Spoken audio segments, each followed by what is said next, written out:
Thank you. So, we will have a full program. Before we get started, I would like to introduce to you Steve.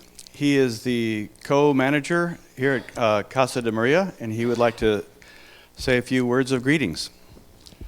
Thank you. Really excited to have you all here, and some of it's personal.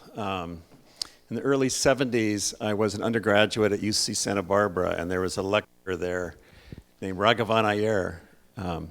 And people took his classes, and people were lined up on the stairs and crowded into the doorways. And I remember one of my friends was taking it, he goes, "You got to come see this guy." And I remember just sitting there, and everybody was in awe of him. And I think he became a leader of the United Lodge here in Santa Barbara. A few years later, I was married, just married. We had a little baby, and we were living in San Diego, and we found a place to rent in Point Loma. And it was in the middle of Point Loma, and it was one of the last kind of rural properties left over from the 20s and 30s, and all the suburb, the kind of tract houses and things that built up around it. And we moved there. We had a little funky place that we just loved, and a fascinating older woman who had chickens and gardens and was kind of mystical, interesting woman who we rented from. And apparently that was one of the areas where the Theosophical Society had been residing back in the 20s and 30s, if I'm correct. So from those times, that connection with the Theosophical Society and the whole movement, it is a strong memory for me. After Raghavan Iyer passed, his wife Nandini Iyer still is in town, and I took 2 philosophy classes from her. And their son Pico Iyer, who's very famous as a writer, lives around the world, but his mother still lives in Santa Barbara, and he was just here in April as part of a special event. So that connection with the family and our personal connection with that property.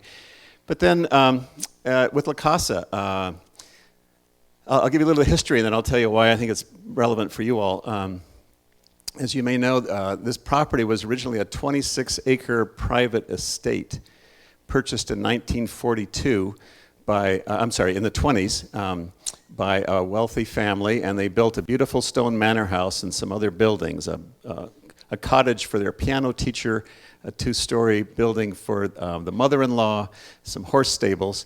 And through the 20s and 30s, it was owned by 2 different wealthy families on this estate. And where we're sitting now was nothing but oak groves. The Chumash native people had cultivated these grounds as for the acorns here for centuries.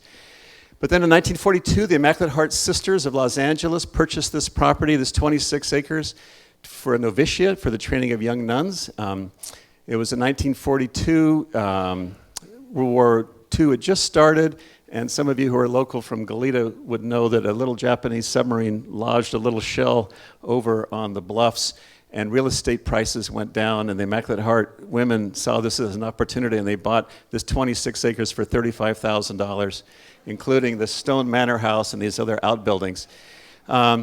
And it began as a place for training young women, disciplined, dedicated young women, to be nuns in a teaching order that had originated in Spain.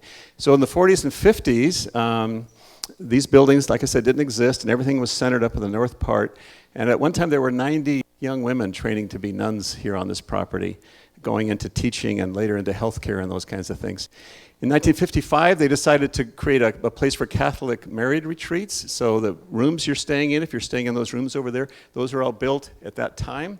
Some of the people in Los Angeles that helped raise money were Loretta Young and Ricardo Montalban and some of these Hollywood folks who were partial to this particular community.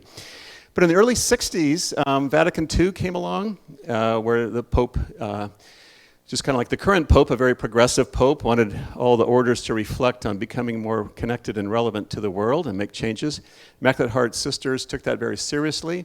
They brought in psychologists from Esalen Institute to do encounter groups and tea groups and all this kind of a thing, which was quite different from centuries of very rigid kind of Catholic hierarchy. And they started to make a lot of changes. They started giving each person more independence on how they did their spiritual life, dropping the wearing of the habits and those kinds of things. But the late 60s, there was a cardinal in Los Angeles who thought these women were going too far. They were getting too full of themselves. So he said they had to go back, turn it back to where they had been more in conformity. So they went through a period of discernment and decided that that wasn't where they were being called. So they left the Catholic Church, the control of the Roman Catholic Church. In their minds and hearts, they were still being loyal Catholics, but the cardinal wasn't, because he was following control from the past as in terms of where the future was unfolding. And their mission statement changed from save your soul and the souls of others to truth, dignity, and the fulfillment of human potential back in 1970. So quite a shift. And then they thought, we might even let Protestants onto this property. So back in those days, that was still a little tricky, and Protestant groups started coming here, and then after a while they said, let's just let everybody in. So since that time, all kinds of extraordinary spiritual leaders from around the world have come here, and that's what makes me think it really connects with what you all are doing. Thomas Merton stayed here on his way to Asia, where his life tragically ended. Joseph Campbell stayed here. Thich Nhat Hanh led 4 different retreats here back in the day. Swami Satchidananda, Sai Baba, all these kinds of people involved in spirituality and psychology, education, the arts. And the Immaculate Heart community decided that they would let the women in the community marry if they want or remain single, and they also decided to let men in. So at this time, it's an independent spiritual order, still rooted in the Catholic tradition, but very progressive and very open to where things are unfolding in the future, and very inclusive of global spiritual traditions, which again makes me think of what you all do. So as just to kind of finish up this part of it, in recent years, we had a capital campaign to renew a lot of the buildings, and included in that, there were a lot of Catholic little gardens here, but they wanted to create 5 more spiritual gardens. So at the north part of the property, there's a Jewish Shalom garden now, where we celebrate the Sukkah festival every October. There's an Islamic garden a little bit on the other side of the tennis court that we created with the Islamic community. And just last month, we dedicated 2 new gardens, an east-west garden and a Buddhist garden with Kuan Yin, a statue of Kuan Yin, who in Asian tradition is the female bodhisattva, embodiment of compassion, which La Casa sees as kind of this is La Casa de Maria, of Mary, and Mary is often seen as the compassionate face in the Catholic Church, and Kuan Yin is a similar feminist compassion face in Eastern traditions. So, with all of that, like I say, your history and what you all do, and the people that are meaningful, I think, to your society, are very much part of La Casa's soul. Just real quick, I think you've already been here, so you're oriented to some of the practical things.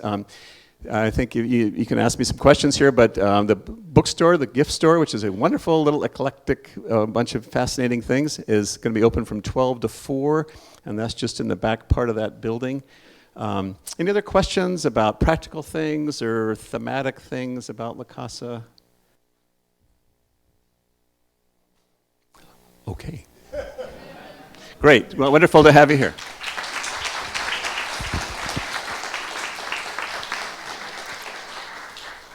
Thank you, Steve, very much for that context and orientation. Well, HPB and social responsibility.